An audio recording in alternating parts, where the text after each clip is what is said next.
ونعوذ بالله من شرور أنفسنا ومن سيئات أعمالنا من يهد الله فلا مضل له ومن يضلل فلا هادي له أشهد أن لا إله إلا الله وحده لا شريك له وأشهد أن محمدا عبده ورسوله اللهم صل على سيدنا محمد وعلى آل سيدنا محمد ويا أيها المسلمون اتقوا الله حق تقاته ولا تموتن إلا وأنتم مسلمون وقال الله تعالى في القرآن الكريم أعوذ بالله من الشيطان الرجيم بسم الله الرحمن الرحيم يا أيها الذين آمنوا استعينوا بالصبر والصلاة إن الله مع الصابرين صدق الله العظيم. Bersyukur kita kepada Allah Subhanahu wa Ta'ala dengan mengucapkan Alhamdulillahirabbil alamin, yang mana Allah Subhanahu wa Ta'ala telah memberikan kita nikmat dan karunia-Nya sehingga kita dapat berkumpul di masjid kita cintai ini untuk menjalankan rutinitas kehidupan kita, yakni sholat Jumat berjamaah. Salawat beriringkan salam, tak lupa pula kita hadiahkan kepada junjungan alam, yakni Nabi Muhammad sallallahu alaihi wasallam. Allahumma shalli ala sayyidina Muhammad wa ala ali sayyidina Muhammad. Sebelum khotib menyampaikan isi khutbah khotib pada siang yang berbahagia ini, khotib berwasiat kepada jamaah sekalian, terkhususnya kepada diri khotib sendiri, untuk selalu meningkatkan ketakwaan kita kepada Allah Subhanahu wa Ta'ala. Takwa dalam artian menjalankan perintahnya dan menjauhi larangannya. Tema khotib pada siang yang berbahagia ini adalah perintah untuk bersabar. Kaum muslimin sidang Jumat yang dirahmati Allah Subhanahu wa Ta'ala. Dalam kesempatan khutbah ini, mari kita merenungkan kembali hal yang mungkin sudah kita dengar dan kita alami, tetapi kita dapat berdalam dengan lebih baik. Kita akan melihat bagaimana korelasi antara sikap sabar dengan kesuksesan hidup. Orang-orang yang sukses di dunia ini senantiasa mengisahkan cerita unik tentang dinamika dan pasang surut perjuangan, dan membangun dan pantang menyerah dalam menghadapi berbagai tantangan. Tanpa jiwa yang kuat dan sabar, maka tidaklah mungkin seseorang akan mencapai kesuksesan hidup. Sabar merupakan harga mati bagi sebuah kesuksesan. Hampir tidak ada kesuksesan tanpa didahului perjuangan dan kesabaran, penuh disiplin dan tidak mudah putus asa. Dalam deretan Asmaul Husna, As-Sabur yang berarti yang maha penyabar adalah salah satu nama dari asmanya. Menurut Imam Al-Ghazali, nama Tuhan ini mengandung pengertian bahwa Allah tidak tergesa-gesa menghukum para pelaku dosa. Kesabarannya terhadap para pelaku perbuatan dosa dengan tujuan memberikan waktu agar insya dan kembali menemukan tujuan dan kembali menemukan jalan yang diridhai oleh Allah Subhanahu wa Ta'ala. Dengan kata lain, sabar merupakan sifat Allah Subhanahu wa Ta'ala. Sabar mencerminkan sifat ketuhanan yang sangat mulia. Bahkan dalam tingkatan keimanan, sabar menempati posisi yang paling tinggi, tentunya dengan pahala yang tak terhingga, seperti yang tercantum dalam surah Az-Zumar ayat 10 yang berbunyi, A'udzu billahi minasyaitonir rajim. Bismillahirrahmanirrahim. Innamal yuwaffas sabiruna ajrahum bighairi hisab. Sesungguhnya hanya orang-orang yang bersabarlah yang mencukupkan pahala mereka tanpa batas. Para hadirin sidang Jumat rahimahumullah.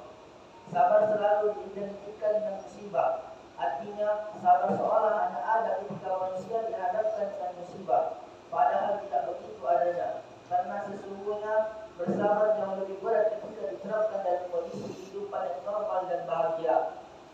Memang berat seorang yang hidup miskin bersabar dengan kondisi yang dialaminya, dan tetap ingat dan berterima kasih dengan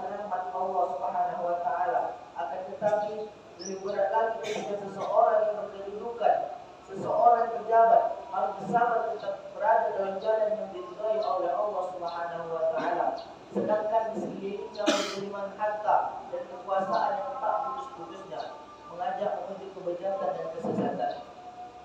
Para hadirin sidang Jumat rahimahumullah. Sabar memang pahit awalnya, akan tetapi akhirnya akan manis. Allah Subhanahu wa taala memerintahkan sabar dalam menghadapi sesuatu yang tidak disenangi maupun yang disenangi. Begitu mulianya sebuah kesabaran sehingga Allah Subhanahu wa taala mengimbau kepada orang beriman agar menjadikan kesabaran sebagai pegangan, sebagai menolong seperti yang disebutkan dalam Al-Qur'an. A'udzu billahi minasyaitonir rajim. Bismillahirrahmanirrahim. Ya ayyuhalladzina amanu ista'inu bis-sabri was-shalah. Innallaha ma'as-sabirin. Hai orang-orang yang beriman, jadikanlah sabar dan salat sebagai penolongmu. Sesungguhnya Allah beserta orang-orang yang sabar. Para hadirin sidang Jumat yang dirahmati Allah Subhanahu wa taala. Bila dicermati dengan seksama, maka ayat di atas bila dilihat cara penyebutan kata sabar mendahului kata salat, menggambarkan bahwa kedudukan sabar tidaklah kalah dengan salat. Ini dikarenakan segala sesuatu memang memerlukan kesabaran. Hingga masalah yang paling penting pun salat tidak ditinggalkan. Akan tetapi perlu diingat bahwa sabar bukanlah berserah diri, pasti menerima apa adanya. Namun sabar harus disertai dan usaha menuju kepada yang lebih baik. Marilah kita saling berwasiat agar pentingnya kesabaran sebagai kunci menuju kesuksesan. Kesabaran aktif dan dinamis, bukan kesabaran pasif dan stagnan.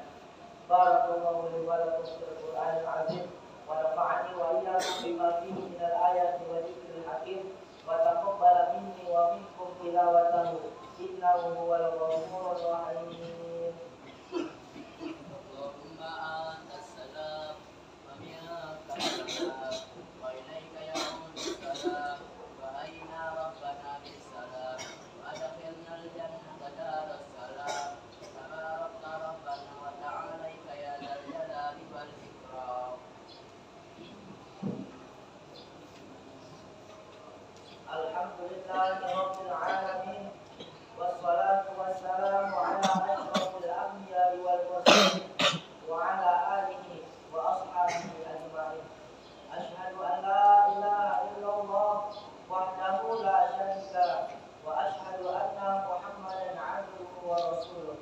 Allahumma shalli ala sayyidina Muhammad wa ala ali sayyidina Muhammad. Qala Allah ta'ala fil Qur'anil Karim.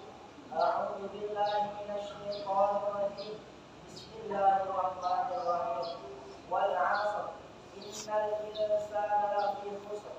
Illa allazina amanu wa 'amilus shalihati wa tawassaw bil haqq wa tawassaw bis sabr. Inna Allaha wa malaikatahu yusholluna 'alan nabi. Ya ayyuhalladzina amanu shallu 'alaihi صلوا عليه وسلموا تسليما. اللهم صل على سيدنا محمد وعلى آل سيدنا محمد كما صليت على سيدنا إبراهيم وعلى آل سيدنا إبراهيم وبارك على سيدنا محمد وعلى آل سيدنا محمد كما باركت على سيدنا إبراهيم وعلى آل سيدنا إبراهيم في العالمين إنك حميد مجيد. اللهم اغفر للمسلمين والمسلمات والمؤمنين والمؤمنات الأحياء منهم والأموات برحمتك يا أرحم الراحمين. اللهم اغفر لنا ذنوبنا ولوالدينا وارحمهم كما ربنا صغارا. ربنا ظلمنا أنفسنا وإن لم تغفر لنا وترحمنا لنكونن من الخاسرين. ربنا آتنا في الدنيا حسنة وفي الآخرة حسنة وقنا عذاب النار. سبحان ربك رب العزة عما يصفون وسلام على المرسلين والحمد لله رب العالمين.